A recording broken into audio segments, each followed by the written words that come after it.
Hey everybody, thanks for checking out this week's episode of My First Sketch at myfirstsketch.com. I'm Josh Hyam. As always, feel free to subscribe to the show on iTunes or on SoundCloud and get it automatically. You can check out the show on the Stitcher app as well. You can like the podcast on Facebook at facebook.com/myfirstsketch. Email me at josh@myfirstsketch.com and follow me on Twitter at myfirstsketch. So this is the week. Philly Sketchfest is finally upon us. It all starts Wednesday night at 7:30 at the PFS Roxy Theater with the Sketch Comedy Film Festival. Tickets for the film festival are available at filmadelphia.com. And then Thursday and Friday night at the Playground at the Adrian. 3 shows a night, 7, 8:30, and 10.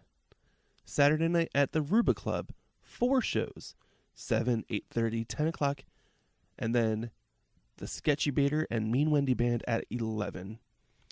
And then we close out the weekend at Underground Arts with 3 more shows, again, 7, 8:30, and 10. And tickets for all those shows are at ticketfly.com. Today's guest is Joe Moore, currently the head writer of Dog Mountain and the host of Guilty Pleasures. His first sketch is based on the TED Talks, and it's about cooties. Matt J. plays Hubert Erstwhile, Matt Allkamp plays Arthur Mentz, and I give the stage directions and the narration. So let's get to the sketch.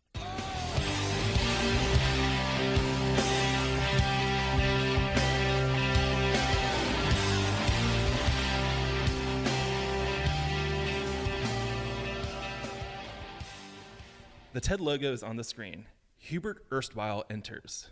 Good evening, ladies and gentlemen. It is an honor and a privilege to have been invited here amongst all our nation's leaders in the field of science and medicine.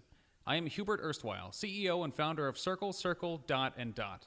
I would like to share engaging and exciting new ideas in the eradication of one of the most mysterious and harmful diseases that blights our American society, cooties.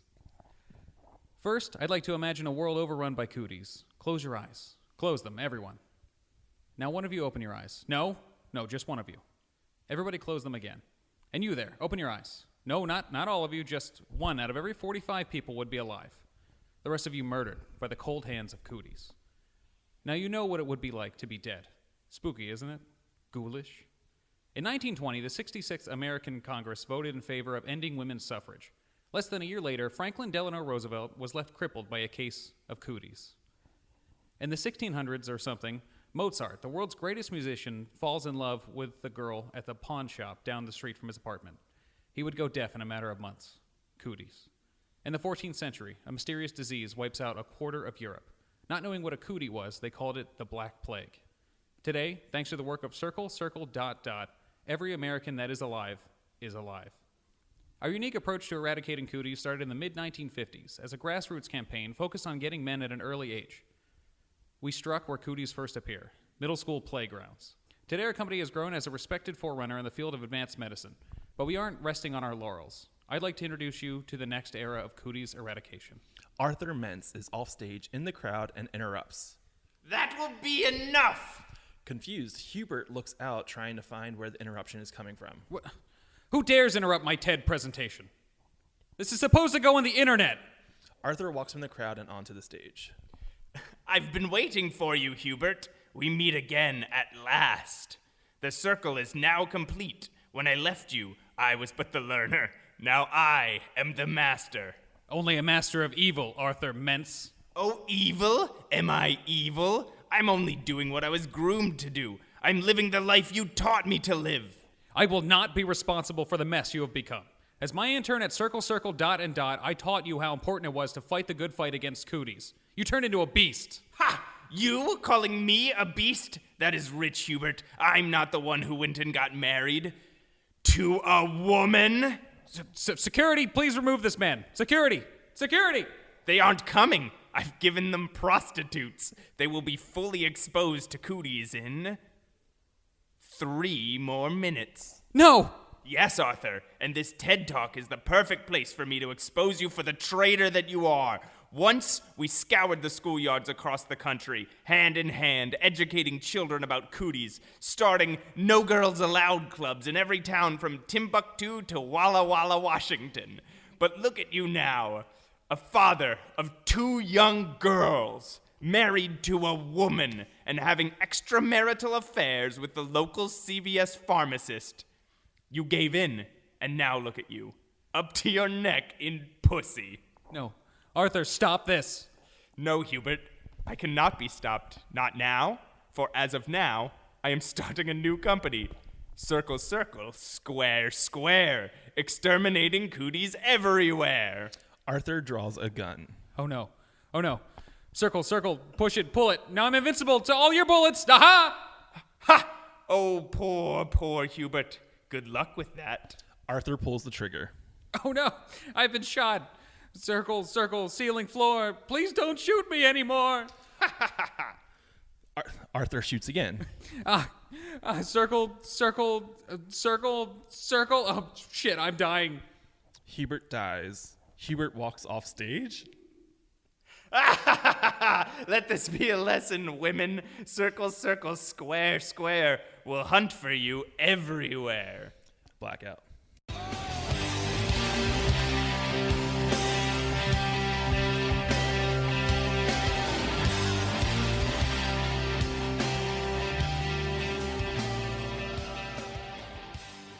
Hey, Joe. Hello, Josh. Can you say hello, Joe, to me? Hello, Joe. Thank you. Hello, Josh. So tell me about your idea. It's bad. That was a bad sketch. So where It did was it the come? first sketch I ever wrote. I have no idea. It's based on a TED Talk, which is funny. It's fun Right. to make fun of TED Talks, right? Everyone's had that idea by now. It was right out the gate. That was the first thing I thought to do. Circle, circle, dot, dot. I don't know. I don't know where it came I from. didn't know what that is. Is that actually a thing? Like, was that a children's thing, or like? Who cares?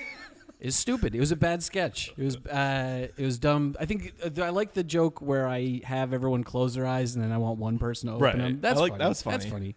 That's fun. But there's like really no premise there. It's just kind of making fun of a TED Talk, and it's embarrassing. It's embarrassing to. I didn't cast myself to read it. I sat in the room while I made other people read it. and your head, like in your hand, shaking, like Yeah, so you guys couldn't hear the inside of my head exploding while I was listening to people read that. So, all right, when was this written? Where was this written? Why was It this was written? in the beginning of 2012. It was written because I wanted to do a sketch at theme show, Okay. and I had been seeing a lot of comedy and just got swept up in it. And Right, said- because all right, that's how I like when I was involved that first time, maybe like 2011 or so. You were always around. We were always going to the same shows. We never talked because I don't talk to people. And then all of a sudden, you're doing everything. and all of a sudden you have a show where you talk to people. I know. How crazy is that? It only took 5 years. Yeah. Like so. So where does this start? Where do you start going to shows? Start. All right. So I moved down to South Jersey in 2007 or 2008. And I didn't have cable, and I had an apartment that just had a air mattress in it. So I had no cable, no internet at home. I just worked all the time. Mm-hmm. And then I got involved with the Paul F. Tompkins 300, where if you started a Facebook group, you get 300 people to join, and Paul F. Tompkins would go to your town anywhere. Right. I remember that. And I started the Philadelphia group. Okay. And that's so I found out about comedy in Philadelphia, like virtually through that. I also around the same time ran into Vince DiCostanzo, friend of the show, great sketch comedian, who was working at a store. I bought a DVD, and he said, "Oh, I just screened this with some friends at this loft space in Audubon, New Jersey." And so I went. He was like, "Oh yeah, we get together and my friends put on movies every Tuesday." Okay. So I didn't know anyone, and that's going back to this is a long way of saying I didn't know anyone. Right. So just something to do, I went and saw movies with these guys, and they had a comedy night, and I saw Doogie Horner and Aaron Herzog there, and then around that same time the Tompkins 300 thing, and I kind of discovered there were open mics in Philadelphia. I had no interest, literally no interest in performing. Right. And I that's- just wanted to go do something Because- instead of go back to my shitty apartment. Didn't you host the Whitout Awards the first or second time they did it? The first Whitout and Awards, it was yeah. partially because like, hey, Joe's always at shows, so Right, which the whole point of the Whitout Awards was like so tongue in cheek, Yeah. like this is ridiculous. if we're going to be giving awards to ourselves, the people who perform, let's have someone who can't possibly win an award host. And I just knew everyone. So here's the thing that I realized was it's fun to go to comedy shows if you don't know people, because I would just, after this show, wherever it was, I would just like tag along and follow people to a bar, and then I'd be drinking with really funny people. And it was almost like in what's that, like the Seven Samurai, where there's that weird guy who just like tags along behind them. You know what I mean? Or in the Magnificent Seven, Okay. The same story. Yeah. But there's that like one American like version. punk like kid who's behind all the real men. Who's tagging along like, hey, I'm going to help these guys out. That's exactly what I was. I was just following like a half a block behind them to the bar, and then I'd sit down, and they were the nicest people in the world. And so I got to know them, and I just went to shows for, God, probably a year, 2 years before I ever had any ambition to be on stage. So why comedy? What was your comedy fandom growing up? What were you into? Okay, so the first thing that specifically with like the comedy breakthrough moment for me, and this is like I think it's a romantic story. I don't think it could even happen anymore. Okay. But I got a VHS in the mail.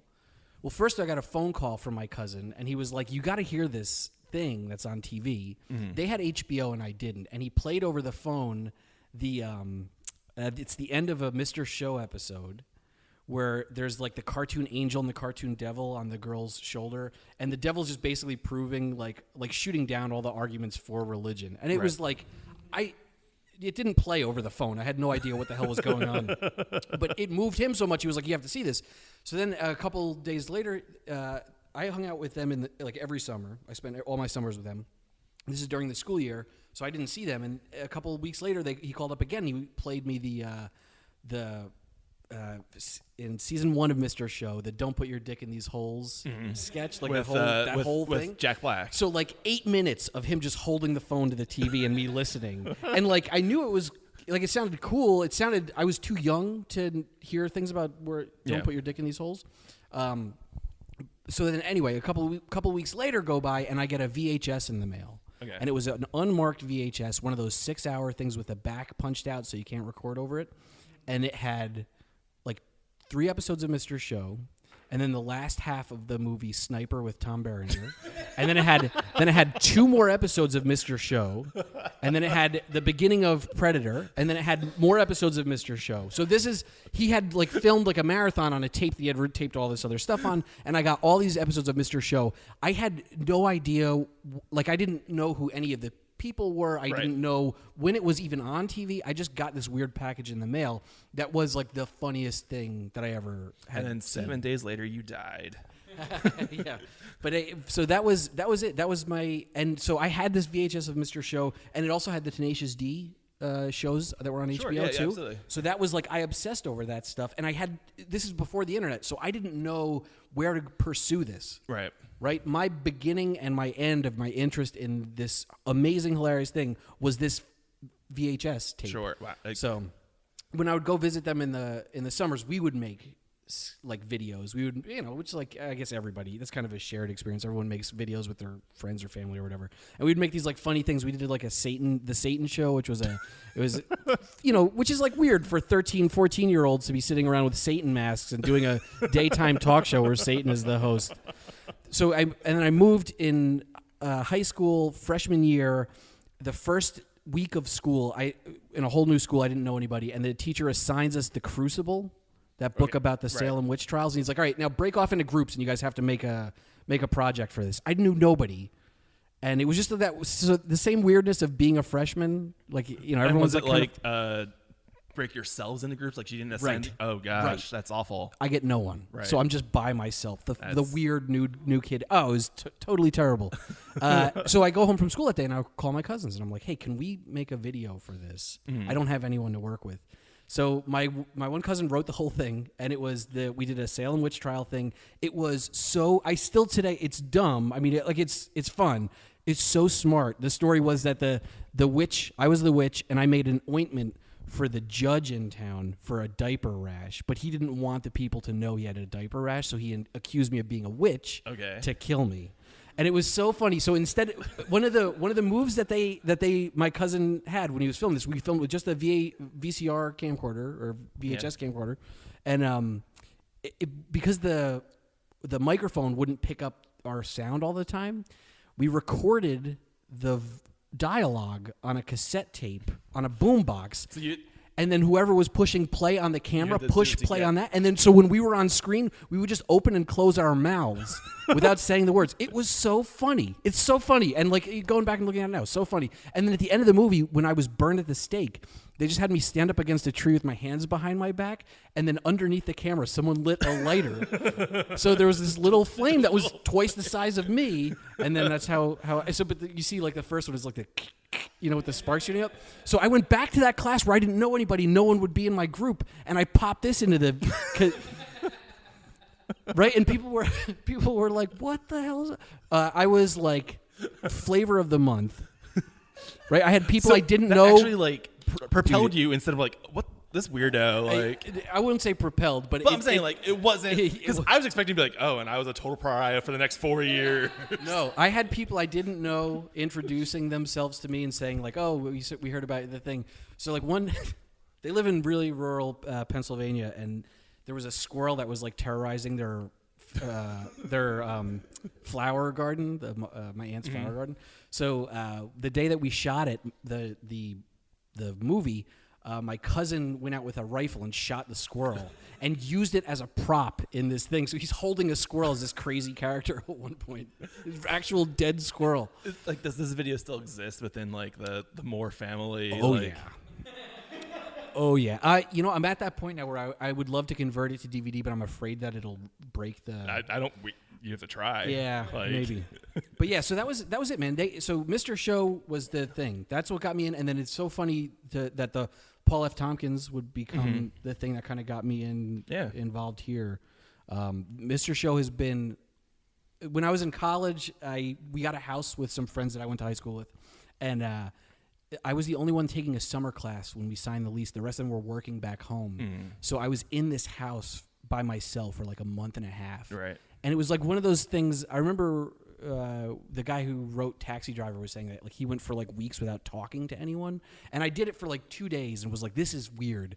So what I would do is I would put on Mr. Show with the audio commentary to simulate a room full of people talking. And then I would get home and that would be like my entertainment for the night. So it's been to the point now where like I don't watch Mr. Show anymore on DVD without the audio commentary because like I've already seen it so much. Like now I'm getting to the point where I'm like going back and kind of revisiting and thinking about it differently now as a sketch performer who's been doing this for a while. How did you feel about their recent Netflix? Beautiful. I loved it. loved it. And I'll exactly why I loved it.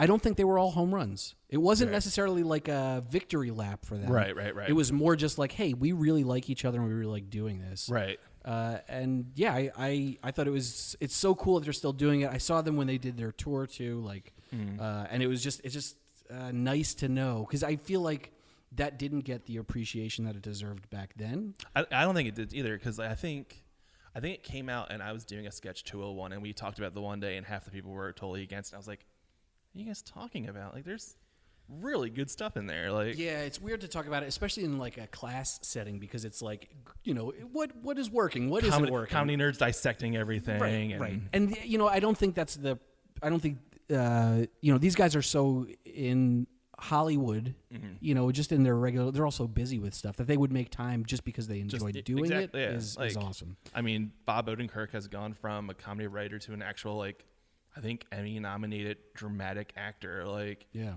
And then he goes to hang out with his friends and does. And that's that's insane. That's, I think, what puts over a lot of the Mr. Show stuff is all the acting on that is so good. Tom Kinney is so great. John Ennis is so great. Jill Talley is so great. Like, they sell everything on that show. Like, so good. All right, so you mentioned, you're talking about Mr. Show and not knowing who any of them are. Like, Bob Odenkirk is an SNL writer. I ask everybody. And who would have been your SNL favorite? I really am not a huge SNL guy. Really? It just, I saw this stuff after school on Comedy Central that everyone saw, I guess, like the stuff from 92, 93 that they like played into the ground.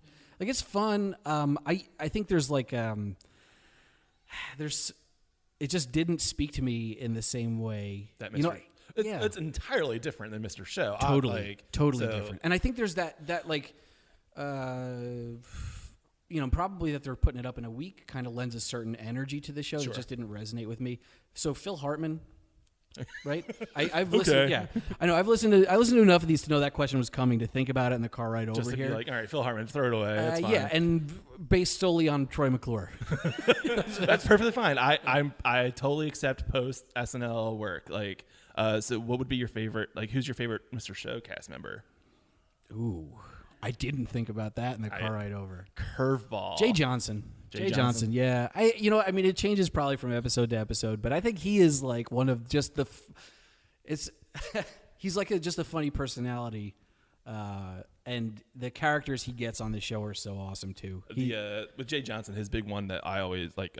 If you say Jay Johnson and Mr. Show, the first thing I Story think of of Everest. is Story of Everest. Yeah, right. Easily, like just so bizarre That is and such like a funny sketch, and physical, so he came like- up with that sketch, Right. And it was based on his. He had like an uncle who would come over after, and I don't want to speak ill of his uncle, but I guess after having a couple beers at Chicago Cubs games. Sure. This is all on the commentary, guys. You can listen to this story. He does a much better job. Yeah, and he says that he was there at the house and he like sat on a grill they had outside and it fell. All right, so you're going to shows all the time. What propels you to try to do that Camp Woods open mic, to do theme show? It really was Luke Giordano did it. He had a show called The Bully Pulpit, which was one of my favorite shows. That, Guilty Pleasures and TV Party were the things that like I would just never miss those shows. Because once Guilty Pleasures and TV Party were always once I got into musts. once I started seeing shows, it was mostly open mics because that's what was happening back then. Yeah. But then when I realized there was this weirder stuff happening, then my mind was blown. I would go to the Bully Pulpit every month, and one time a guest didn't show up, so he pulled me from the audience and put me on stage. And like just because he knew you from going to shows and like yeah, I don't know. or just like, hey, let's see what this guy can do. Like, Yeah, I think it was. I hope that it was like, hey, he's a funny guy when I talk to him. Let's put him up. Maybe it was also like, hey, this nut is gonna give us something weird to talk about. right. But yeah, so I just went up on stage and did it, and I had a blast. It was so much fun, and that's I think.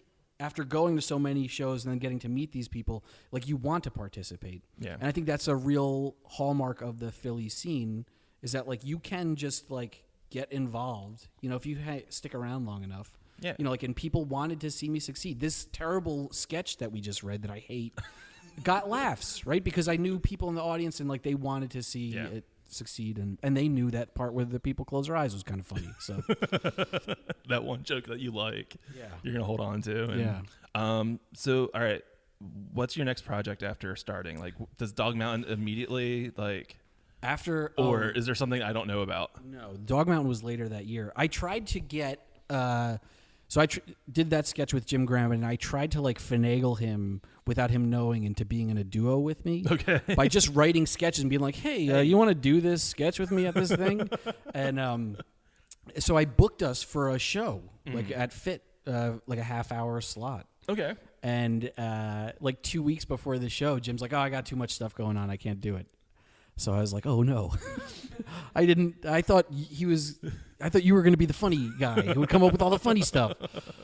So then I just put together a sketch show that was just me, which was rough and difficult, and I was in way over my head. And I just did it because I had a deadline. Do you remember who you were paired with? Like, Yeah, it was Fun with a Pickle. Okay. And I did 2 nights. And that was a really great experience with a really shitty sketch show after. There was one sketch I did that I really liked, where it was a guy, like an old-timey thing, and he slips on a banana peel, and there's like the word prompts that would come up instead of dialogue, and the word prompts kind of become a character, and like that was funny. But I think Okay. the rest of it was just garbage.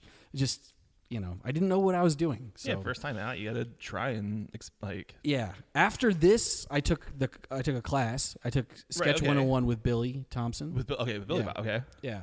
And Daring Dalton was in that class. Corinne Wells was in that. So Trevor Miles and Joe Paolucci were in that. Corinne was in that class. There was a bunch of really cool people in that. Mm-hmm. And Yeah, and then I took Paul's 201. I guess like maybe within a year later. Right. I don't think it was 201 immediately was after. never off. Like Yeah, I don't. it was so infrequent back then. Yeah, So are you an original member of Dog Mountain? yeah. So you put together a packet. You put together a packet, and I had been writing stuff, just not necessarily sketch, and Right. I wasn't doing anything with it. Mm-hmm. I guess I just felt like I could be funny if I tried. Yeah. And then I tried and wasn't. And then I put together a packet for Dog Mountain, and yeah, that's been incredible. That's been like a real fun thing. How long have you been head writer? Since like the third show. That quick, like. Yeah, because Rob was the head writer, and we were going to get a director, and then Rob became the director. Right. And then his life just got busy, and so then, I kind of became head writer. And, that's been, we got to travel, we get to do sketch places and work with cool people. Like, is there a specific moment of Dog Mountain, like a specific sketch that you, like, particularly hang your hat on? Like. No, I don't think I'm not at that point yet Like, where I can be mean, proud is of there something that you, anything like, I do. Are especially fond of, or I don't know. No, I guess it's always looking forward. Like our first couple shows were really rough and a great learning experience because I don't think we had the wisdom on how to put up a sketch show. We were running the first couple of shows that we did. The writers wrote and then the actors acted, right? And never the two shall meet. And the director just kind of put the show up. And I think that's maybe you can get away with that when you have SNL style. Yeah. And this is not to disparage any of the people we were working with, but we didn't know what we were even writing for. Right. So once we kind of broke down that barrier, I think the show's got a lot better. Any like one particular sketch that I wrote that I could hang my hat on? Yeah. I don't know, man. It's always the next one. My favorite sketch is the sketch that I started yesterday. You mentioned Guilty Pleasures as being one of those shows that what was a must-see, always meant to. When I first saw Guilty Pleasures, I came back the next week with my one friend from South Jersey, I hyped it up the whole ride over, and it wasn't there. I didn't realize show? Exactly. I didn't realize that the theater was dark, and I was like, was this all just a dream? So it was even a dark week, so there wasn't even like some other improv show happening. There was no one to tell me, hey, dummy, come back in a month. Yeah. All right, so Brendan Kennedy creates a show with Roger C. Snare, and after a couple years, Brendan moves to L.A., and you take over. Yeah, he started it in February of 2009. Okay. So we just had 8 years of Guilty Pleasures. Wow. I've been host of it for 4 years now. Oh, wow, you've done it that long. I think, as of last month, I've hosted longer than. Wow, that's crazy to than think Brendan. about. First off, how are you picked to be, like, does Brendan, like, anoint you as the next host? Yes, he dipped my head ceremony in. where you Poured the baptized chalice of the sacred oils. of Roger C. Snare. You know what? Brendan and we were friends, and he knew that I loved the show and got it, knew what he was trying to do, and he it was he just took me out to a bar one night and was like, hey, I'm leaving, would you consider keeping this going? So it was just the loving hand. You're the loving hands to keep going. Yeah, so and I guess he had talked it over with Roger too, and Roger was down with that. I had done Guilty Pleasures before. I'd hung out with Roger, and so. What is the process of putting together guilty pleasures for you? It is like the most fun, not fun you'll ever have. Like, because I'm just reading shit all the time, terrible, dumb stuff. And the thing is, a lot of it is not dumb enough. It's too. It won't work in the show. The show's a little bit different now. It's evolved over time where I need things that kind of like hit a little bit faster. Yeah. Like I was watching a video where Brendan had fastball pitcher Bob Gutierrez on reading Hamlet. Oh, man. For like 8 minutes. I don't have and you could do that with fastball pitcher Bob Gutierrez, but having a segment that runs for 8 minutes is like insane to me now. But it worked then, And like there's some, for all the things that were terrible about the Shubin, there was some magic there, and that like one laugh felt like 10 laughs, And because there's certain things in Guilty Pleasures that are mainstays, like you have Poet Laureate Randy Johnson, who took me forever to realize that it wasn't the baseball player Randy Johnson. Yep. I still kind of wish it was. Yeah. And then like Amazon reviews of just random, like, why are you finding these things? Why are you looking up Amazon reviews of, I think the most, one that sticks out to me is LED light up pacifiers for raves. Yeah. Like, why are you doing this to yourself? For a comedy show But like, to make people laugh. how do you find, what's your here's the- thought here's the process thing. of getting to a pacifier? The thing I wish, I don't know. You spend enough time and then you're just like, what the hell? It's usually I'm inspired by something else that I'm reading. So if I'm reading a story about babies, I might say, I might read or a poem about something. I might say, oh, there's something about leaves. And I'll go and I'll look at reviews of leaf blowers on Amazon or something. It's all, you try to get to it abstractly. I'd never really concretely go to anything for that. But the idea is I have 4 guests in Roger each time. 5-star reviews. So Right. 1 star, That 2 star, 3, 4. It just Makes fits. perfect sense. The first time I saw you guys do that, I was like, oh, this is. It fits, and then it's also there's just so much shit there to pull from. So it's really kind of lazy for me to keep going back to Amazon reviews, but it just fits so well. It's Yeah. always good for a quick laugh. You can get that in there. So And you've also started teaching at FIT, doing Yes. the sketch comedy curriculum. What's that like for you? awesome. Next question. But yeah, I love it. It's the best thing in the world is to be able to talk about this thing that I love so much and share that love with other people. Have you had people like under you that, like, some of your students who has gone on to be in groups and done cool things in the city? Yeah, tons of them. Here's the weird thing about this is I don't want to act like, hey, they're good because they took my class. They're No. fucking brilliant, talented, funny people, and all I can do is what I tell them in the first week is by the end of these 8 weeks, I want you to love this process. Right. Because you're going to walk out of this class, you're going to write your first sketch in this class, and it's going to be bad, and you're going to write, and then. But if you can fall in love with doing it, coming up with the ideas and learn how to do it well and meet other people doing it, then that's my job, Right. And so All right. So you find out about FIT like through weird back alleys and like from show to show to show. You're living in a house with no internet, no cable, anything. Why comedy? Why has comedy hooked you? And why do you kept doing it for the last 6 years? I don't know.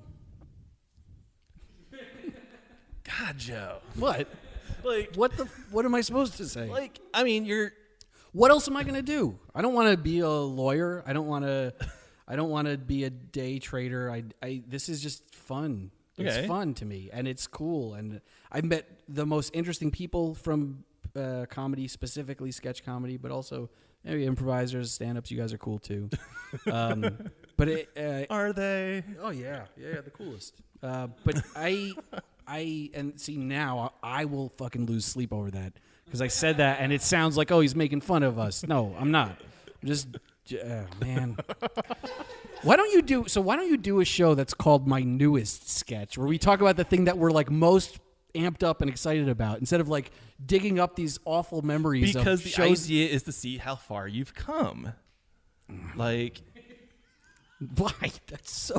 What, like if you would sit down, and I'm not comparing myself to Bob Dylan here, but if you could sit down and talk to Bob Dylan, wouldn't you be like, dude, like a Rolling Stone, that song is so good? I asked Or you would what your be favorite "What's- sketch was, and what was the first song that you ever wrote? I think it would be interesting to like talk to him about like how his career has gone from here. Like, and now, granted, I don't know if I want to talk to Bob Dylan. Like, he might not be your best example because just like, but like, What? that's my Bob Dylan impression. Whoa.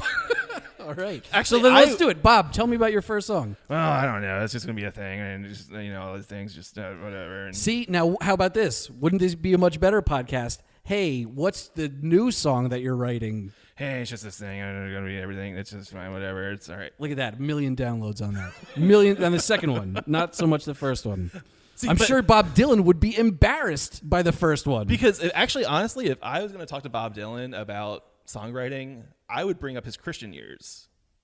Because that was my introduction to Bob Dylan. Well, why didn't you ask me about my Christian years? Because Josh, I we're at saw- the end of this podcast. Because first off, now. I saw how you blessed yourself in a show for Dog Mountain. And so there's clearly like, you're just doing like circles around your head. Like, yeah. and it made me like, so there's, I don't know about what Christian years there are there. Like, Well, yeah, obviously I had to have been Christian. I had to go through my Christian years to know how to not bless myself. What was your first case like? One where you were sweaty and fumbling all your legal papers. Yes. Origins. Batman Begins is one of the biggest origin stories. Hollywood loves origin stories. It's fine. Like, anyway. God. Hollywood, if you're listening to this. God, I hate you. No, I don't. You had mentioned about telling the students to love the process. And so what's the advice that you would give? What's another piece of advice that you would give? Do as much stuff as you can and do the dumb stuff and learn from it. And don't stop yourself because you're concerned about it. The reason that I came and did this, I guess, was that I didn't want to read. I don't want my first sketch to be out there like this, but whatever. Just do it. Go on to the next thing. Yeah. I mean, because you were one of the people that I've actually reached out to and asked to do it, and you said no. Like, Thank you for mentioning that. We had to see a year's worth of work, dude. That's fine. That's perfectly fine. Put it up. If I've put up 40 something episodes already, like, do I have a good enough track record to like? I mean, you are here, so that's fine. But like, it was never that. It was never that. It has nothing to do with the. I don't want to talk about my first sketch to anyone, to the people that were in, to Jim. I don't want to talk about it. My wife, I don't want to talk that sketch about. But we just spent 30 minutes doing it, so. Yeah, well. Thanks, Joe. Yeah.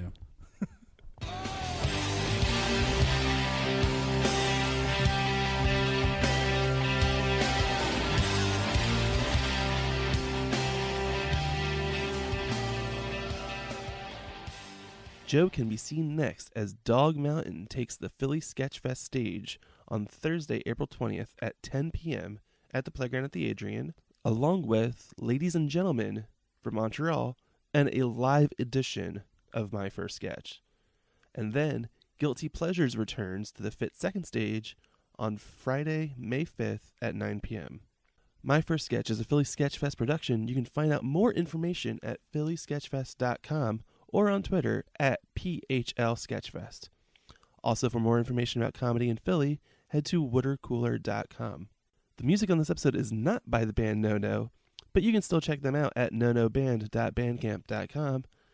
And as always, like My First Sketch on Facebook and follow me on the Tumblr. This is Josh Hyam. Thanks for listening. Go to Sketchfest.